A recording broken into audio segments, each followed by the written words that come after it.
ఎప్పుడైతే గ్రామాలు అభివృద్ధి చెందుతాయో దేశం అభివృద్ధి చెందినట్టే. అందుకే గ్రామాలను దేశానికి పట్టుకొమ్మలు అని అంటారు. అయితే మనకు ఉమ్మడి ఆంధ్రప్రదేశ్‌లో, తెలంగాణలో ఉన్న గ్రామాలు ఎలా ఉండేటివి?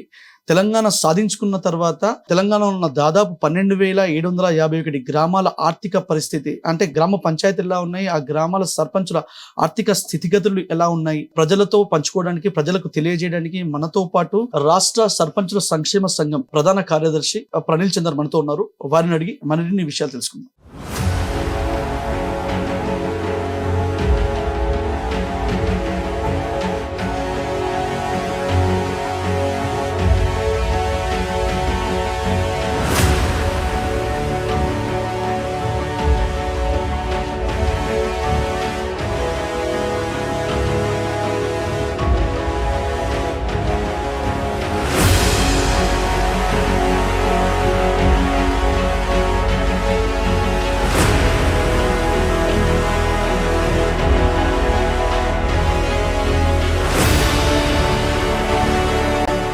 నమస్కారం ప్రణీల్ చందర్ గారు. నమస్తే రమాకాంత్ గారు. ఎలా ఉన్నారు? ఫైన్ అండి, మీరు ఎలా ఉన్నారు? ఫైన్. దాదాపు 40 సంవత్సరాల నుండి మీ కుటుంబ సభ్యులు మీరు సర్పంచ్గా ఉన్నారు. అదేవిధంగా మీరు రాష్ట్ర సర్పంచుల సంక్షేమ సంఘం ప్రధాన కార్యదర్శిగా కూడా ఉన్నారు. అయితే మీ అనుభవంతో చెప్పండి, ఉమ్మడి ఆంధ్రప్రదేశ్లో తెలంగాణలో ఉన్న గ్రామాల పరిస్థితి ఎలా ఉండేది? కోరి కొట్టడి సాధించుకున్న తెలంగాణలో గ్రామ పంచాయతీల, గ్రామ సర్పంచుల పరిస్థితి ఎలా ఉంది? రమాకాంత్ గారు మంచి ప్రశ్న అడిగారు. వాస్తవానికి ఉమ్మడి ఆంధ్రప్రదేశ్లో గ్రామాల పరిస్థితి చాలా అధ్వానంగా, దయనీయంగా ఉండే. అంటే ఆ రోజు ఫండ్స్ లేక ఆ గ్రామాల్లో ఎలాంటి అభివృద్ధి పని అనేది జరగకుండా తీవ్రమైన ఇబ్బందులకు గురైంది ఉమ్మడి ఆంధ్రప్రదేశ్లో. మరి కొట్లాడి తెచ్చుకున్న తెలంగాణలో ఈ రోజు మనం చూస్తే చాలా స్పష్టంగా కనిపిస్తుంది మనకు సర్పంచుల ఆధ్వర్యంలో, గత ప్రభుత్వం ఆధ్వర్యంలో ఏ విధమైన అభివృద్ధి పనులు జరిగినాయి అనేది. మీరు ఒక్కసారి తీసుకుంటే గ్రామంలో అంత పెద్ద జనాభా ఉన్న గ్రామాల్లో కూడా చనిపోతే కనీసం దహన సంస్కారాలు చేయడానికి కొద్దిగా చోటు కూడా ఉండేది లేకుండే. గ్రామాల్లో ఎవరన్నా చనిపోతే 10 రోజుల నాడు అక్కడికి వెళ్తే నీళ్లుండకపోయిన పరిస్థితి ఉండే. మహిళలు ఎవరన్నా వస్త్రాలు మార్చుకోవాలంటే చెట్ల దాటుకో, పొదల దాటుకో పోయి మార్చుకునే దయనీయ పరిస్థితి ఉండే. ఈ రోజు ఏ గ్రామం పోయినా, చిన్న తాండా పోయినా శ్మశాన వాటికలు, వైకుంఠ ధామాల పేరు మీద మనకు దర్శనం ఇస్తాయి. అక్కడ స్నానపు గదులు సపరేట్గా, దహన సంస్కారాలకు సపరేట్గా, వెయిటింగ్ హాల్. అంటే ఈ రోజు ఇది పూర్తిగా సర్పంచుల యొక్క కృషి, ఒక ప్రభుత్వం యొక్క ఆలోచన. అదే విధంగా మనం ఈరోజు చూసుకుంటే గ్రామాల లోపల ప్రతి గ్రామానికి ఒక నర్సరీ వచ్చింది. అంటే ఈరోజు పెద్ద పెద్ద స్పీచ్లు మాట్లాడారు గత ప్రభుత్వాలలో. ఏమని? పచ్చదనం ఉండాలి, చెట్లుంటేనే వర్షాలు పడతాయి అని చెప్పని. కానీ ఎవ్వరు కూడా చెట్లను పెంచాలి అనే పాపాన ఎవ్వరు కూడా పోలేదు. కానీ ఈరోజు ప్రతి ఒక్క గ్రామానికి ఒక నర్సరీ ఏర్పాటు చేసి ఆ గ్రామానికి కావలసిన మొక్కలను మొత్తం ఆ నర్సరీ నుంచి అందించే ఏర్పాటు ఈ సర్పంచులు, ఈ గత ప్రభుత్వం చేసింది. మనం చూడొచ్చు, ఎక్కడ పోయినా కూడా మంచి మంచి చెట్లను ఈరోజు ఎంతో నిధులు ఖర్చు పెట్టినాం నర్సరీల కోసం. తర్వాత వస్తే మన ఊరు మన బడి కింద ఈరోజు గ్రామీణ ప్రాంత పాఠశాలలు బలోపేతం జరిగితేనే గ్రామీణ ప్రాంత ప్రజలకు ఎంతో ఉపయోగపడుతుంది. ఈరోజు ప్రైవేట్ స్కూళ్ళు ఎన్నో కోకొల్లలకు వచ్చినాయి. అంటే ఏంది? ప్రభుత్వ పాఠశాలల్లో హాజరు శాతం తగ్గిపోతుంది కాబట్టి. మరి ఈరోజు మన ఊరు మన బడి పెట్టుకొని డెస్కులు, మనకు డిజిటల్ బోర్డులు, బాత్రూమ్లు, కంపౌండ్ వాళ్ళు, అక్కడుండే స్పోర్ట్స్ ఏరియాలు మనం అభివృద్ధి చేసుకోవడం జరిగింది. మరి ఈరోజు అంగన్వాడీ భవనాలు అయితేనేమి, గ్రామ పంచాయతీ భవనాలు అయితేనేమి, ఈరోజు రైతు వేదికలు మనకు దర్శనం ఇస్తాయి క్లస్టర్ విలేజెస్ పోతే. వాస్తవానికి రైతు వేదిక వస్తే ఏమైతుంది అని చాలా మంది అనుకున్నారు. కానీ రైతు వేదిక వచ్చినందుకు ఆ రైతు మార్కెట్కి రాకుండా ఏ ఊరి వడ్లు ఆ ఊరిలోనే అమ్ముకునే సౌకర్యం ఈరోజు గత ప్రభుత్వం కల్పించింది. ఈరోజు కేంద్రంలో వచ్చిన అవార్డులే దీనికి ఒక నిదర్శనం. ఈ రోజు మనం చూసుకుంటే పల్లె ప్రగతి అని పెట్టి ప్రతి సంవత్సరం పల్లె ప్రగతిని కంటిన్యూ చేసుకుంటూ వస్తే సర్పంచులు చాలా ఇబ్బందులు పడ్డారు దాంట్లో. అయినా సరే, అంటే ఒక పాత ఇల్లు తీయాలంటే ఆ ఇంటి యజమానిని ఒప్పించి ఆ యజమాని ఎన్ని తిట్లు తిట్టినా కూడా ఈరోజు గ్రామంలో పోతే ఎక్కడ పోయినా లేచిన దాడు పాత గోడలు, పాడుబడిన బావులు, పాడుబడిన ఇండ్లు మనకు దర్శనం ఇస్తుండే. కానీ మీరు ఈ రోజు ఏ గ్రామానికన్నా పోండి, ఒక్క పాడుబడ్డ ఇల్లు కానీ పాడుబడ్డ బావి కానీ ఎక్కడ కూడా మీకు కనిపించదు. అంటే ఇంతకంటే నిదర్శనం ఏం కావాలా? సో అయితే మీరు చెప్పినట్టు కోరి కొట్టాడి సాధించుకున్న తెలంగాణలో గ్రామాలు అభివృద్ధి చెందినాయి అని అంటున్నారు. అయితే మరి గత ప్రభుత్వంలో చూస్తే కూడా సర్పంచ్లు రోడ్డెక్కిన పరిస్థితులు మనం చూసినాం. ఎందుకు? నిధులు లేవని, లేదంటేనేమో నిధులు ఇస్తే కూడా, అంటే కేంద్ర ప్రభుత్వం కూడా నిధులు ఇస్తే ప్రభుత్వం తీసుకున్నదని, అదేవిధంగా చేసిన పనులకు బిల్స్ అవి కూడా శాంక్షన్ కాలేదని కూడా చాలా మంది సర్పంచులు, కొందరైతే ఇటీవల కూడా చూసినాము సూసైడ్ కమిట్ చేసుకున్నట్టు కూడా వార్తలు వచ్చినాయి. ఎందుకు సర్పంచులు అంత బాధలు అనుభవించాల్సి వచ్చింది ఆర్థికంగా? రమాకాంత్ గారు, మీరు చెప్పింది వాస్తవమైన పరిస్థితి. ఆనాడు ఉన్న పరిస్థితులు మీరు చెప్పారు. నిధుల కోసం సర్పంచులు చాలా ఇబ్బందులు ఎదుర్కోవడం జరిగింది. ఎందుకంటే గ్రామంలో పని చేయకపోతేనేమో గ్రామ సర్పంచ్ వేస్ట్ అనే కాడికి ప్రజలు వస్తారు. మరి పనులు చేసిన తర్వాత బిల్లులు రాక అప్పుల పాలై సర్పంచులు ఇబ్బంది పడ్డారు ఆ రోజు ఆ ప్రభుత్వంలో. మరి దానికి గాను ఆత్మహత్యలు చేసుకున్నారు కొందరు సర్పంచులు, అది కూడా వాస్తవమే ఈ రోజు మాకు 2 ప్రభుత్వాలు కూడా నష్టం చేసినాయి ఆనాడు. ఈ రోజు నిధుల విషయానికి వస్తే కేంద్ర ప్రభుత్వం ప్రతి నెల ఇవ్వాల్సిన సెంట్రల్ కమిషన్ గ్రాంట్స్ ఏదైతే ఉందో 5 ఏళ్లలో 60 నెలలలో ఇంకా కూడా 22 నెలల పైసలు మాకు బాకీ ఉన్నారు. ఈరోజు సర్పంచులది ఏం తప్పండి? పాపం సర్పంచులు ఆ పైసలు వస్తాయని చెప్పని అడ్వాన్స్గా గ్రామ ప్రజలకు సేవ చేయాలనే ఉద్దేశంతో గ్రామంలో సీసీ రోడ్లు కానీ, అండర్ గ్రౌండ్ డ్రైనేజీలు కానీ, అంగన్వాడీ బిల్డింగ్లు కట్టినాం. ఈరోజు కేంద్ర ప్రభుత్వం మాకు పైసలు ఇస్తుంది అని. కేంద్ర ప్రభుత్వం ఇచ్చే పైసలు అది గ్రామ పంచాయతీల హక్కు. అది ఎవరి దయాదాక్షిణ్యం మీద ఇవ్వట్లేదు. గ్రామాలకు కేంద్ర ప్రభుత్వం హక్కుగా ఇచ్చే డబ్బులనే మేము అడుగుతున్నాం. మరి రాష్ట్ర ప్రభుత్వం కూడా బడ్జెట్ కేటాయించింది. రాష్ట్ర ప్రభుత్వం కూడా గత ముఖ్యమంత్రి కేసీఆర్ గారు కూడా చెప్పడం జరిగింది, కేంద్ర ప్రభుత్వం ఎంతైతే నిధులు ఇస్తుందో దానికి సరిసమానంగా నేను ప్రతి నెల గ్రాంట్ ఇస్తా అని చెప్పని. కానీ సరే, దానికి ఏంటి అంటే మా గ్రామాల్లో వచ్చే సంక్షేమ పథకాలకు రాష్ట్ర ప్రభుత్వం ఖర్చు పెట్టింది కాబట్టి మేము ఈరోజు రాష్ట్ర ప్రభుత్వాన్ని పెద్ద ప్రెషర్ చేస్తలేం. కానీ ఇచ్చే బాధ్యత రాష్ట్ర ప్రభుత్వం పైన కూడా ఉంది. ఎందుకంటే గ్రామాల్లో అభివృద్ధి ఇన్ఫ్రాస్ట్రక్చర్ డెవలప్ అయినప్పుడే ఆ గ్రామాలు అనేటివి డెవలప్ అవుతాయి. కాబట్టి రాష్ట్ర ప్రభుత్వం కూడా నిధులు ఇవ్వకుండా మమ్మల్ని ఇబ్బంది పెట్టిన మాట వాస్తవం. ఆ ప్రభుత్వం అలా చేసి ఉండేది కాకుండే ఆ రోజు. కానీ గతంలో ఏమైంది? కేంద్ర ప్రభుత్వం ఇచ్చిన నిధులను కూడా మీరు అన్నట్టుగా డైవర్షన్ ఆఫ్ ఫండ్స్ అని పెట్టి ఇతర కార్యక్రమాలకు వాడుకున్నారు. కానీ మేము 2020లో ఈ రోజు రాష్ట్ర సర్పంచుల సంక్షేమం తరఫు నుంచి ఢిల్లీలో కేంద్ర పంచాయతీరాజ్ శాఖ మంత్రి గారిని కలిసి విన్నవించిన తర్వాత ఈ రోజు గ్రామ పంచాయతీలకు నేరుగా నిధులు వచ్చే ఏర్పాటు చేయడం జరిగింది. ఒక సపరేట్ అకౌంట్ ఓపెన్ చేసి ఆ రోజు నుంచి రాష్ట్ర ప్రభుత్వం అనేది కేంద్ర ప్రభుత్వం నిధులను మళ్లించలేదనేది స్పష్టం. కానీ నిధుల విషయానికి వస్తే కేంద్ర రాష్ట్ర ప్రభుత్వాలు 2 కూడా సర్పంచులకు అన్యాయం చేసిన మాట వాస్తవం. కాంగ్రెస్ ప్రభుత్వం వచ్చిన తర్వాత కూడా ఇటీవల నేను సోషల్ మీడియాలో, అంటే మాధ్యమాల్లో చూస్తే ఎవరు జడ్చర్ల నియోజకవర్గానికి సంబంధించిన ఒక ఉప సర్పంచ్ బిల్లు రాలేదనేది సూసైడ్ కమిట్ చేసుకున్నట్టు వార్తలు వచ్చినాయి. అది ఎంతవరకు నిజం? అసలు ఏమైంది? మహబూబ్ నగర్ జిల్లా నవాబ్పేట మండలం దేపల్లి గ్రామ ఉప సర్పంచ్ భర్త దేవేందర్ అని ఒక 4-5 నెలల కింద అండర్ గ్రౌండ్ పని చేయడం జరిగింది ఆ గ్రామంలో. మరి ఎలక్షన్ల నేపథ్యంలో ఎలక్షన్ కోడ్ వచ్చిందని చెప్పని రికార్డ్ చేయకుండా అధికారులు ఆనాడు ఆపినరు. మరి ఎలక్షన్ల తర్వాత నా పనిని రికార్డ్ చేయండి, బిల్లు ఎప్పుడొచ్చినా సరే, ఈరోజు గ్రామ పంచాయతీల నిధులు లేవు, రాష్ట్ర ప్రభుత్వం ఇచ్చే నిధులు లేవు, మరి బిల్లు ఎప్పుడొచ్చినా సరే నాకైతే రికార్డ్ చేసి పెట్టండి, రేపు వచ్చే ప్రభుత్వంలో నేను బిల్లు తీసుకుంటా, రేపు వచ్చే సర్పంచ్ తోటిగా అయినా నేను బిల్లు తీసుకుంటా అని ఉప సర్పంచ్ భర్త అడగడం జరిగింది. కానీ అక్కడ ఉన్న అధికారి, మండల స్థాయి అధికారి, నేను రికార్డు చెయ్యను, నాకు చెయ్యొద్దు అనే ఒత్తిడి ఉంది పైనుంచి, నువ్వు అధికార పార్టీకి మద్దతు ఇయ్యలేదు అని చెప్పని చాలా స్పష్టంగా ఆడియో క్లిప్ లో తెలియజేయడం జరిగింది. దానికి అతను మనస్తాపానికి గురై ఆత్మహత్య ప్రయత్నం చేయడం జరిగింది. అతనికి మేము కూడా చెప్పడం జరిగింది, ఎక్కడ కూడా గ్రామానికి సేవ చేసిన పనికి ఏనాడు కూడా బిల్లు రాకుండా పోదు. ఎందుకంటే మనం చేసిన పని చాలా స్పష్టంగా ఉంది. ఈరోజు ఎవ్వరు వచ్చినా కూడా నేను ఈ ప్రభుత్వాన్ని కూడా ఒక్కటే కోరుకుంటున్నా, గత ప్రభుత్వంలో ఈ ప్రభుత్వం కంటే ముందు జరిగిన పనులకు ఈరోజు బిల్లులు చెల్లించాలి, ఆ బిల్లులను మాత్రం ఆపొద్దు. ఎందుకంటే ఎన్నో ఆశలతోటి గ్రామానికి సేవ చేయాలి అనే ఒక దృక్పథంతో సొంత పైసలండి. ఈరోజు ఒక్కొక్కరు చూస్తే భార్య బంగారు తాకట్టు పెట్టి, ప్లాట్లు తాకట్టు పెట్టి, భూములు తాకట్టు పెట్టి గ్రామాల్లో పనిచేసిన పరిస్థితులు సర్పంచ్లవి. మరి ఈ రోజు వాళ్లకు ఇన్ని నెలలు ఆగి బిల్లు వస్తే కనీసం ఆ బిల్లు నష్టమే తప్ప లాభం అనేది లేదు. కాబట్టి ఈ ప్రభుత్వాన్ని నేను ఒకటే డిమాండ్ చేస్తున్నాను, రేపు రాబోయే బడ్జెట్లో ఏ ఒక్క పెండింగ్ బిల్లు ఉన్నా సరే పూర్తిగా క్లియర్ చేయాలి సర్పంచులకు అని చెప్పని నేను చాలా స్పష్టంగా ఈ ప్రభుత్వాన్ని డిమాండ్ చేస్తున్నా. సంక్షేమ పథకాల విషయానికి వస్తే, సంక్షేమ పథకాల అమలులో సర్పంచులు కానీ లేదు కౌన్సిలర్ల పాత్ర శూన్యమని, వారు ఉత్సాహ విగ్రహాలుగానే మిగిలిపోయారు కానీ వారి పాత్ర ఏమీ లేదు అని మీ పైన ఒక ఆరోపణ ఉంది.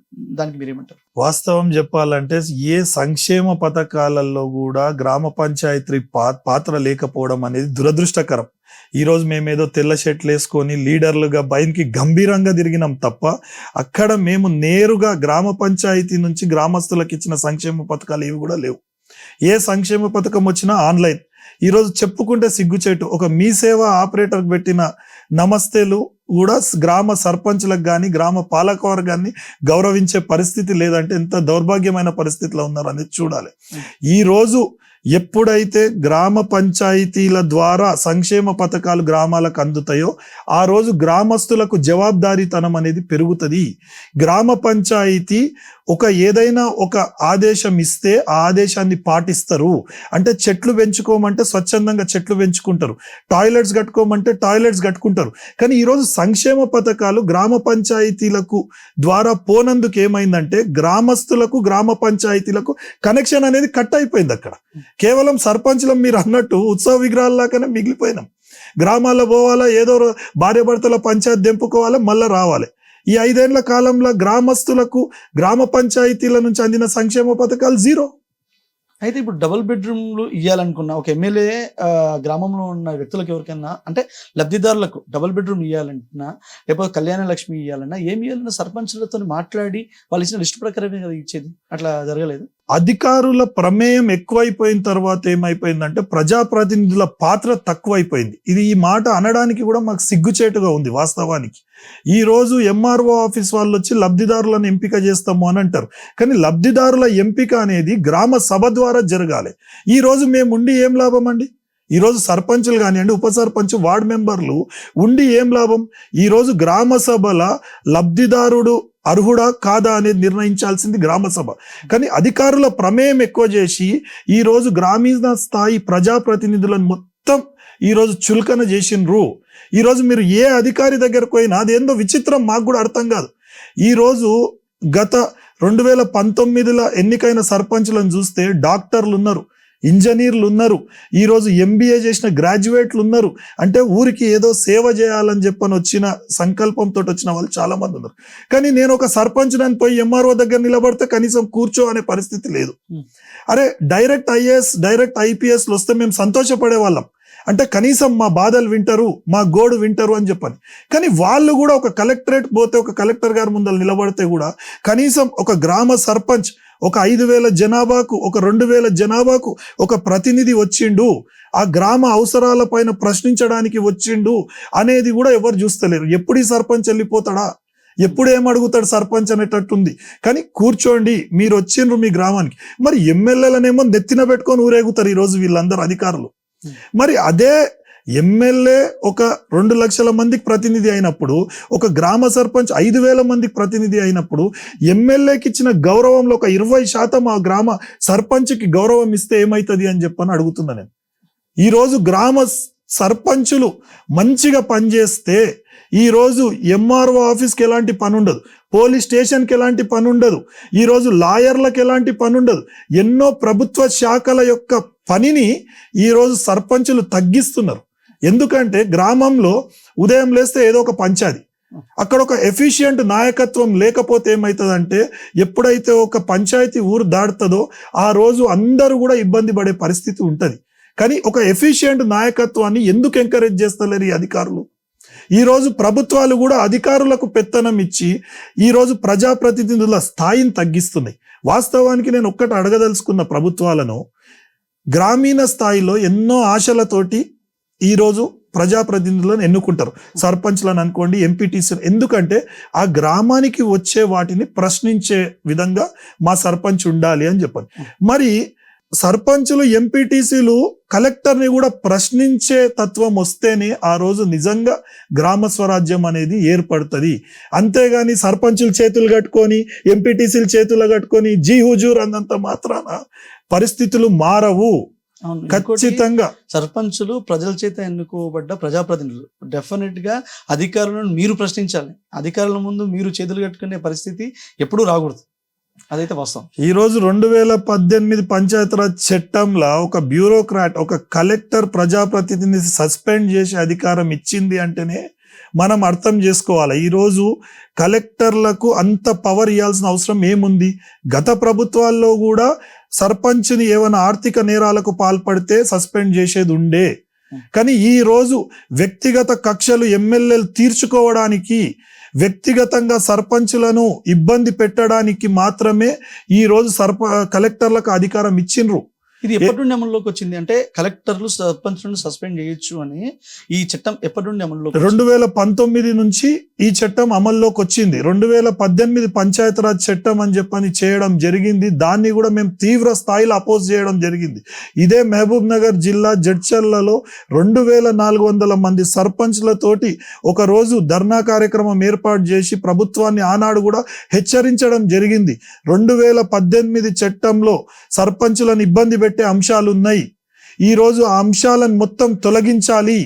కలెక్టర్లు సర్పంచులను సస్పెండ్ చేసే అధికారం ఇవ్వొద్దు. ఇంకా సర్పంచులు కలెక్టర్లను, ఎంఆర్ఓలను, ఒక ఇంజనీర్లను ప్రశ్నించే స్థాయికి సర్పంచులను తీసుకెళ్లాలని చెప్పని కూడా మేము చెప్పడం జరిగింది. 2019 ఆగస్టులో మీరు దాదాపు అంటే మీ అధ్యక్షతన 2400 మంది సర్పంచులతో ఒక పెద్ద మీటింగ్ ఏర్పాటు చేసి అధికార పార్టీ అంటే మీరు ఉంటున్న పార్టీ పైన యుద్ధం ప్రకటించిందని మీ పైన అంటే ఒక సమాచారం. అది ఏంటిది అసలు? ఎందుకోసం మీరు అప్పుడు అంత పెద్ద మీటింగ్ ఏర్పాటు చేయాల్సి వచ్చింది? 2019 సర్పంచులు ఎన్నికైన తర్వాత ఒక 8 నెలలు చెక్ పవర్ లేకుండా అండి సర్పంచులకు. అయినా కూడా గ్రామంలో లైట్లు కానివ్వండి, డ్రైనేజీలు కానివ్వండి, ఏదైనా సొంత డబ్బులతోటి ఈరోజు సర్పంచులు 8 నెలల కాలాన్ని గడుపుకుంటూ వచ్చారు. మరి ఆ రోజు నేను ఒక రాష్ట్ర సర్పంచుల సంఘం ప్రధాన కార్యదర్శిగా ఉన్నాను కాబట్టి నాకు పార్టీ ఎంత నాకు ఇంపార్టెన్స్ ఇచ్చిందో, నా సర్పంచుల సమస్యలు తీర్చే విధంగా కూడా నేను ముందుండాలి అని చెప్పని ఆ రోజు మా సొంత పార్టీ పైనే మేము యుద్ధం ప్రకటించడం జరిగింది. ఎందుకంటే ముఖ్యమంత్రి గారి దృష్టికి కొన్ని సమస్యలు తీసుకెళ్లాలి. ఆనాడు అంటే ఒక హ్యూజ్ గ్యాదరింగ్ తోటే అది సాధ్యమవుతుంది అని చెప్పని జడ్చర్లలో 2400 మంది సర్పంచ్లతోటి మీటింగ్ పెడితే ముఖ్యమంత్రి గారి సొంత నియోజకవర్గం గజ్వేల్ నుంచి 30 మంది సర్పంచులు రావడం జరిగింది. దేవరకొండ అప్పటి ఎమ్మెల్యే రవీందర్ నాయక్ గారి తండ్రి కూడా ఇక్కడ వచ్చి ప్రభుత్వానికి వ్యతిరేకంగా మాట్లాడడం జరిగింది. అంటే మేము ఆనాడు కూడా సర్పంచ్ల తరఫున నిలబడి సొంత పార్టీ ప్రభుత్వాన్ని కూడా ప్రశ్నించడం జరిగింది. ఎందుకంటే తప్పు జరిగినప్పుడు 100% ప్రశ్నిస్తాం. మేము ఈరోజు పార్టీలకు అతీతంగా సర్పంచులను ఎన్నుకున్నారు కాబట్టి గ్రామీణ ప్రాంత ప్రజల ప్రయోజనాల కోసం ఎంత దూరమన్న పోతాం, ఎంత వరకన్నా కొట్లాడతాము అనే దానికి ఒక సందేశమే ఆనాడు పెట్టిన మీటింగ్ అని చెప్పని మీకు తెలియజేస్తున్నాను. ఆ రోజు మీటింగ్ అయిన తర్వాత అప్పటి ముఖ్యమంత్రి కేసీఆర్ గారు మల్త రోజే మమ్మల్ని పిలవడం జరిగింది. మేము పోయారా చాలా స్పష్టంగా చెప్పినాం. అందులో కొన్ని నెరవేరినాయి, కొన్ని నెరవేరలేదు. అది మా దురదృష్టం. కానీ 2018 చట్టం తెచ్చి కలెక్టర్లు సర్పంచ్లను సస్పెండ్ చేయడం అనేది ఒక దుర్మార్గమైన చర్య. దాన్ని ఈ ప్రభుత్వం అయినా సరే చట్టం నుంచి దాన్ని తొలగించాలని చెప్పని మేము ఈరోజు ఈ ప్రభుత్వాన్ని కోరుతున్నాము, డిమాండ్ కూడా చేస్తున్నాం. మీరు ఇందాక మాట్లాడుతూ లబ్ధిదారులని గ్రామ సభల్లో మనము నిర్ణయించవచ్చు, ఎవరు లబ్ధిదారులని అందులో మనం డిసైడ్ చేయొచ్చు అన్నారు. అయితే అసలు నిజంగా గ్రామాల్లో ఇప్పటికీ గ్రామ సభలు జరుగుతున్నాయా? జరిగితే ఎన్నో గ్రామ సభలు ఎందుకు విఫలమవుతున్నాయి? గ్రామ సభ అనేది ఒక హాస్యాస్పదమైన విషయం అయిపోయిందండి. వాస్తవానికి గ్రామ సభలు పటిష్టంగా పవర్ఫుల్గా గ్రామ సభ నిర్వహిస్తే గ్రామస్తుల సమస్యలు మొత్తం గ్రామ సభల తీర్చగలగాలి. కానీ ఈరోజు గ్రామ సభలు మొత్తం నిర్వీర్యం చేసినారు అధికారులు. ఈరోజు గ్రామస్తులు ప్రశ్నించేది అధికారులను అంటే గ్రామ సభలో, కానీ ఏ అధికారి కూడా గ్రామ సభకు వచ్చే పరిస్థితి లేదు. మరి ఏ కలెక్టర్ కూడా ఈరోజు గ్రామ సభను పర్యవేక్షించే పరిస్థితిలో లేడు. నేను ఈరోజు ఒక్కటే డిమాండ్ చేస్తున్నా, గౌరవ జిల్లా కలెక్టర్లను. ఈరోజు గత ప్రభుత్వం చిన్న జిల్లాలు చేసింది, 14-16 మండలాలకు ఒక కలెక్టర్ని చేసింది. మీరు సోమవారం అక్కడ అర్జీలు తీసుకుంటారు. అదే విధంగా వారానికి ఏదో ఒక రోజు గ్రామాలు తిరగండి, గ్రామ సభలకు కలెక్టర్లు హాజరుగండి, అడిషనల్ కలెక్టర్లు హాజరుగండి, ఆర్డీఓలు వెళ్ళండి, గ్రామ సభలో ఏం జరుగుతుంది అనేది చూడండి. కానీ ఒక్క అధికారి కూడా గ్రామ సభకు రాకపోతే సిగ్గుచేటు. ఇంకా సర్పంచ్, వార్డు మెంబర్లు, ఉప సర్పంచ్లను తిట్టించుకోవడానికే గ్రామ సభలు. ఈరోజు ఒక రేషన్ డీలర్ గ్రామ సభకు రాడు, ఈరోజు ఒక అంగన్వాడీ టీచర్లు గ్రామ సభకు రారు. ఎందుకు అంటే వాళ్లకు బాసులు వేరే ఉంటారు. కానీ మీరు ఒక్కటి గమనించండి, కొన్ని రాష్ట్రాల్లో ఈరోజు గ్రామాలు చాలా బలంగా తయారవుతున్నాయి, గ్రామీణ ప్రాంత ప్రభుత్వాలు కూడా బలంగా తయారవుతున్నాయి. అంటే ఎందుకంటే అక్కడ ఒక గ్రామ స్థాయి ప్రభుత్వమే అక్కడ ఉంటుంది. ఈరోజు మనం పేరు మార్చుకున్నాం, తెలంగాణ ప్రభుత్వం వచ్చినాక గ్రామ పంచాయతీ బోర్డు తీసేసి గ్రామ సచివాలయం పెట్టినాం.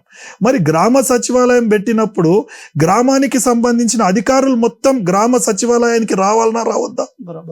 గ్రామ సభకు గ్రామానికి సంబంధించిన అన్ని శాఖల అధికారులు రావాలన్నా రావద్దా? ఇప్పుడు ఒక లైన్మెన్ తోటి ఎన్నో సమస్యలు ఎదుర్కొంటారు రైతులు. ఒక లైన్మెన్ ని ప్రశ్నించాలి, ఒక ఏఈని ప్రశ్నించాలంటే గ్రామ సభలనే కదా. చూద్దాం పదండి, మహబూబ్ నగర్ జిల్లాలో ఒక్క గ్రామ సభ కన్నా ఏఈ, ఆ మండల ఏఈ గాని ఆ లైన్మెన్లు గాని ఒక్క దగ్గర పార్టిసిపేట్ అయినరు. ఇటీవల సర్పంచుల పదవీకాలం ముగిసింది. అయితే సర్పంచుల పదవీకాలం ముగిస్తే ఐదర్ సర్పంచుల పదవి గడువు పెంచాలి, లేదంటే మళ్ళీ ఎలక్షన్స్ పెట్టాలి. అవి రెండూ కాకుండా ప్రభుత్వం ఒక స్పెషల్ ఆఫీసర్ని అపాయింట్ చేసి ఆ గ్రామాన్ని, అంటే మీ ఊర్లో సర్పంచ్లకు, వార్డు మెంబర్లకు, ప్రజలకు నాయకుడిగా ఎవరో ఒక స్పెషల్ ఆఫీసర్ నాయకత్వం వహించబోతున్నారు. అది ఎంతవరకు కరెక్ట్? దానివల్ల గ్రామాల పరిస్థితి ఎలా ఉండబోతుంది? వాస్తవానికి ఇప్పుడు ఎన్నికైన కొత్త ప్రభుత్వం సమయం తక్కువ ఉన్నా సరే వీళ్లకు కొద్దిగా సమయం ఉండే. ఈరోజు 2024 ఫిబ్రవరి 2న సర్పంచ్ల పదవీ కాలం ముగిసింది. మరి వెంటనే ఎన్నికలు పెట్టేది ఉండే. కానీ ఈరోజు స్పెషల్ ఆఫీసర్ల పాలన పెట్టుడు అనేది ప్రభుత్వం గ్రామాలను తన చేతుల్లోకి తీసుకోవడమే. ప్రభుత్వం గ్రామాల పైన వారి అభిప్రాయాలను రుద్దడం కోసమే ఈరోజు స్పెషల్ ఆఫీసర్ల పాలన. ఈరోజు పర్సన్ ఇన్ఛార్జిని కొనసాగించేది ఉండే, ఎలక్షన్లు పెట్టలేని పరిస్థితి ఉంటే మరి ఈరోజు పర్సన్ ఇన్ఛార్జ్ గత తెలుగుదేశం ప్రభుత్వం 3 సార్లు పర్సన్ ఇన్ఛార్జ్గా పెట్టింది. 86 నుంచి 88 వరకు మొదటిసారి పర్సన్ ఇన్ఛార్జ్గా కంటిన్యూ చేసింది. తర్వాత 93 నుంచి 95 వరకు పర్సన్ ఇన్ఛార్జ్గా కంటిన్యూ చేసింది.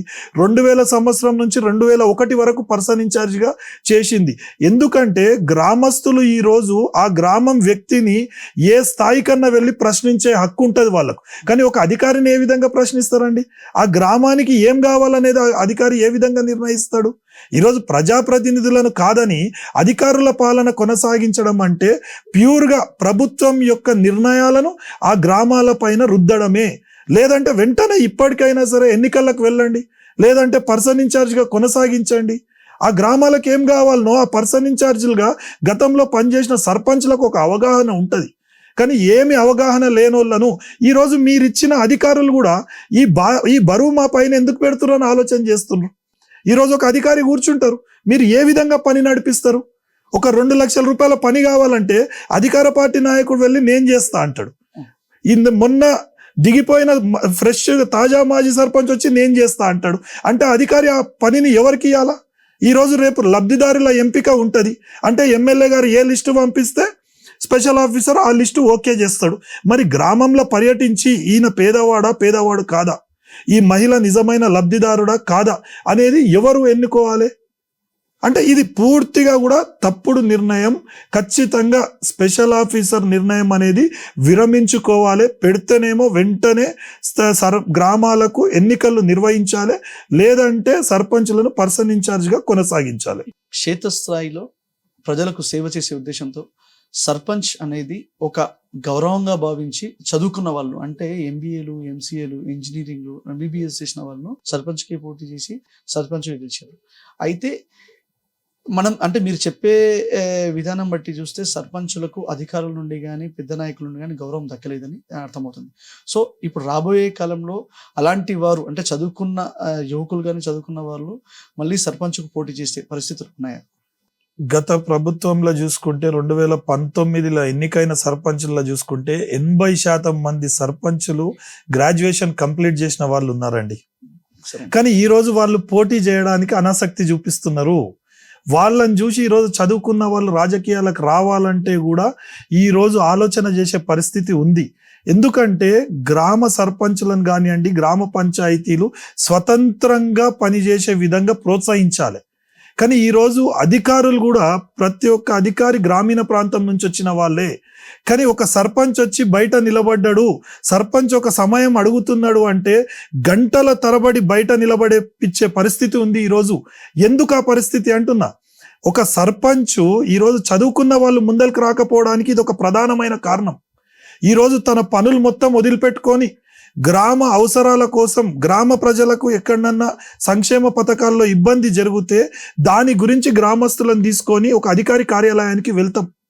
మరి అన్నప్పుడు సర్పంచ్ తన సొంత పనికి వస్తేనేమో నువ్వు ఎంతసేపు అన్న ఆపు, దానికి మేము సిద్ధం. కానీ సర్పంచ్ వాళ్ళ గ్రామంలోని వారి కోసం ఒక సమస్య పరిష్కారం కోసం వచ్చినప్పుడు అధికారులు ఎందుకు గౌరవించరు? ఎందుకు వాళ్ళని కూర్చోబెట్టి మర్యాదగా ఎందుకు మాట్లాడరు అని చెప్పని నేను అడుగుతున్నా. ఈరోజు ఆ గ్రామ సర్పంచ్ వెంట వెళ్ళి అక్కడ ఉండే పరిస్థితిని ఎందుకు వాకప్ చేయరు?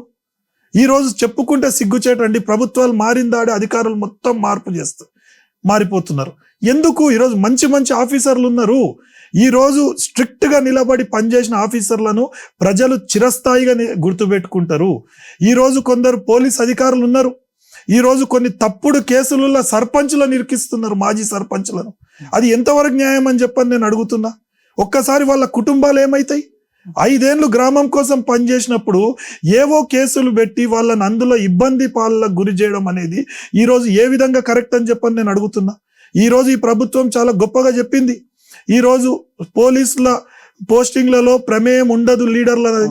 మరి ప్రమేయం లేనప్పుడు పోలీసులు ఈరోజు పెద్ద స్థాయి నాయకులకు ఎందుకు వింటున్నారు? మాజీ సర్పంచులను, మాజీ ప్రజాప్రతినిధులను ఎందుకు ఇబ్బందులకు గురి చేస్తున్నారు? మొన్న జరిగిన ఒక విషయం, 2 దరఖాస్తులు ఇస్తే సర్పంచ్ ఇచ్చిన దరఖాస్తు తీసుకోకుండా అవతలున్న దరఖాస్తు పైన కేసు చేసిండ్రు. ఏంటంటే మాకు పైన నుంచి ఒత్తిడి ఉంది. దీనిలో ఎక్కడ కూడా సహించేది లేదు. వాస్తవానికి ఖచ్చితంగా ఈ రోజు చదువుకున్న వ్యక్తులు మళ్ళీ పోటీ చేయాలంటే వాళ్లకు స్వేచ్ఛాయుతమైన వాతావరణం ఏర్పడాలి. వాళ్లకు తగిన గౌరవం దొరికితేనే ఈరోజు సర్పంచులుగా చదువుకున్న వ్యక్తులు కానివ్వండి, ఇంకా మంచి కుటుంబాల నుంచి వచ్చిన వాళ్ళు కానివ్వండి మొగ్గు చూపుతారు. లేని పక్షంలో ఎవ్వరు కూడా పోటీకి కూడా ముందరకు వచ్చే పరిస్థితి లేదు.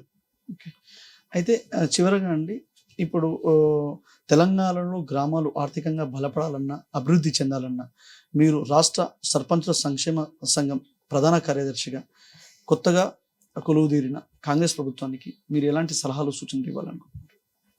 ఈరోజు ఈ కాంగ్రెస్ ప్రభుత్వంలో ఉన్న నాయకులు, ముఖ్యమంత్రి గారిని కూడా మేము ఆనాడు మల్కాజ్గిరి ఎంపీగా ఉన్నప్పుడు మేము ఇంటికి పోయి కలవడం జరిగింది కొన్ని సర్పంచ్ల సమస్యల పైన.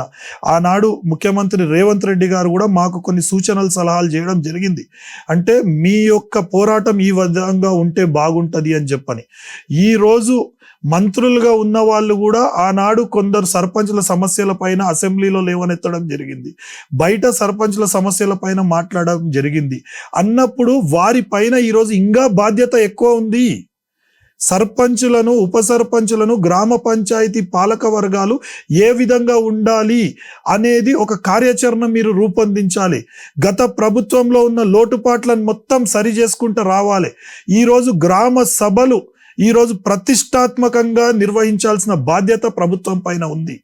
గ్రామ పంచాయతీకి సంబంధించిన ప్రతి ఒక్క అధికారి కూడా గ్రామ సభకు వచ్చే విధంగా చూడాలి.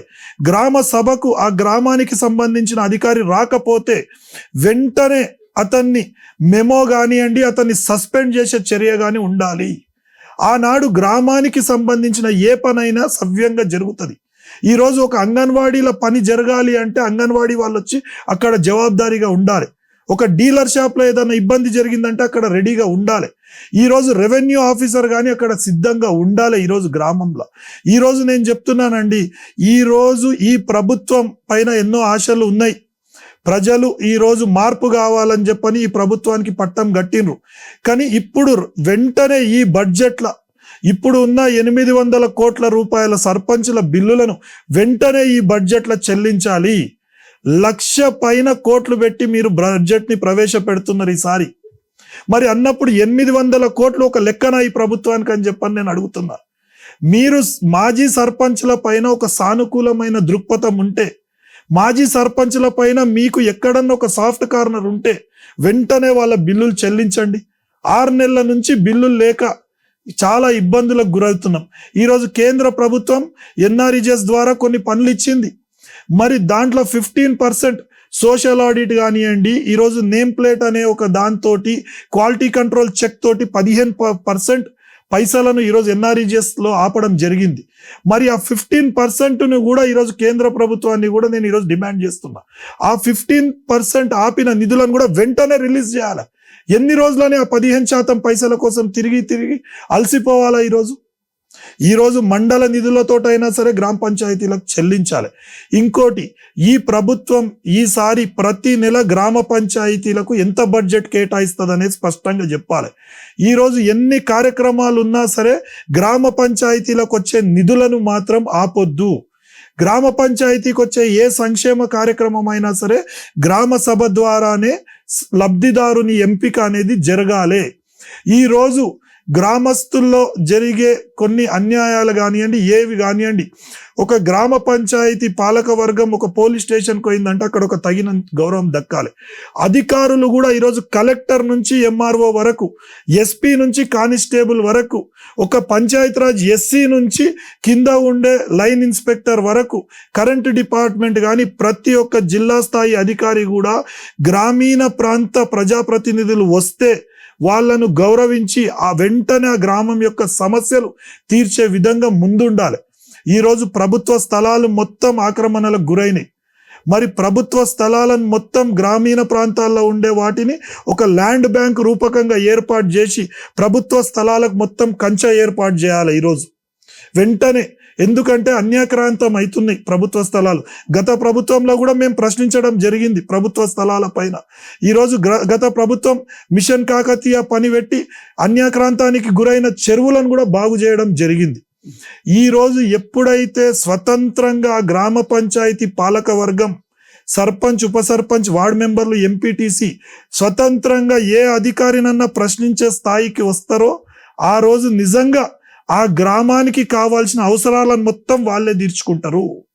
ఈరోజు సిగ్గుచేటు చెప్పుకుంటే గ్రామంలో నుంచి వెళ్ళే నిధులేమో రాష్ట్రానికి, కేంద్ర ప్రభుత్వానికి వెళ్తున్నాయి.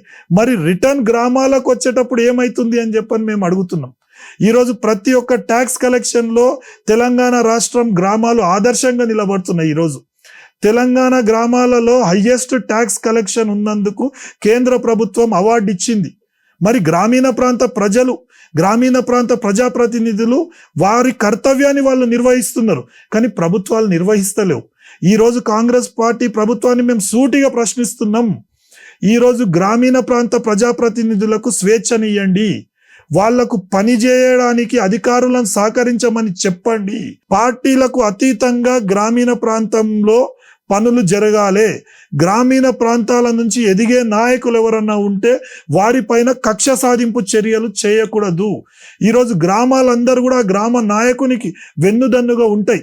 ఈరోజు అధికార పార్టీకి పనిచేయడానికి కూడా మాజీ సర్పంచులు సిద్ధమని చెప్పినాం.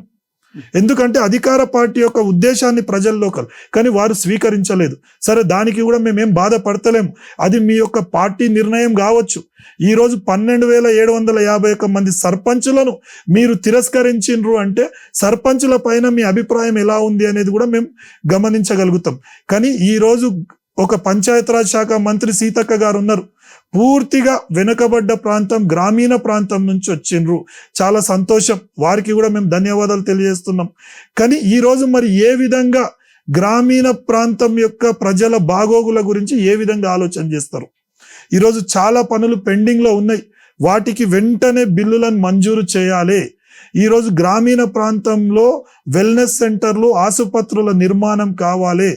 బ్యాంకింగ్ సేవలు కూడా గ్రామీణ ప్రాంత ప్రజలకు బ్యాంకింగ్ సేవలు అందాలి. ఒక 2000 పెన్షన్ వస్తే ఒక ముసలతను భార్యను తీసుకొని మండల కేంద్రానికి వచ్చి దగ్గరున్న టౌన్కి వచ్చి ఏటీఎంలో తీసుకుపోవడం అంటే ఇంకా మనం ఎంత దౌర్భాగ్య పరిస్థితిలో ఉన్నాం అనేది ఆలోచన చేయాలి. బ్యాంకింగ్ సేవలు కూడా గ్రామీణ ప్రాంత ప్రజలకు అందాలి అనేది ఈ ప్రభుత్వాన్ని మేము ముక్త కంఠంతో డిమాండ్ చేస్తున్నాము. అండ్ ఈరోజు జరిగే వాటికి కూడా ఏవైతే కార్యక్రమాలు జరుగుతున్నాయో ఆ కార్యక్రమాలను పూర్తిగా కొనసాగించాలి. గత ప్రభుత్వంలో జరిగిన కార్యక్రమాలని చెప్పని ఆపకూడదు ఈ ప్రభుత్వం అని చెప్పని కూడా ఇంకా మీరు రెట్టింపైన పనులు చేయండి, రెట్టింపు ఉత్సాహంతో పనిచేయండి. ప్రజలు మిమ్మల్ని స్వాగతిస్తారు. ఈరోజు ఏదైనా సరే ఇన్ఫ్రాస్ట్రక్చర్ డెవలప్ చేసే విధంగా ఈరోజు మీరు గ్రామ పంచాయతీలను అభివృద్ధి చేయండి. ప్రతి ఒక్కరు కూడా స్వాగతిస్తారు. ఈరోజు పాఠశాలలను బలోపేతం చేయండి. గ్రామీణ ప్రాంతం నుంచి ఏ ఒక్క విద్యార్థి కూడా ప్రైవేట్ స్కూల్లో చదవకుండా చేయండి.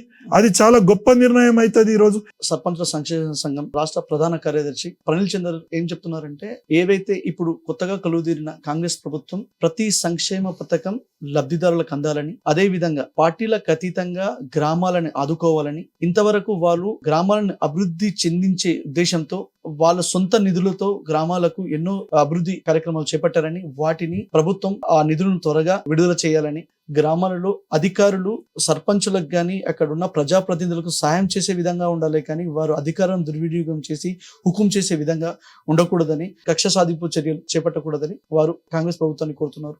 ధన్యవాదాలు ప్రణీల్ చందర్ గారు. రమాకాంత్ గారు, మీకు మీ ఛానల్ కి ధన్యవాదాలు. ఎందుకంటే మా సర్పంచుల యొక్క మనోగతాన్ని మీరు బయటికి తీసుకెళ్లే ప్రయత్నం చేస్తున్నందుకు మీకు హృదయపూర్వకంగా ధన్యవాదాలు.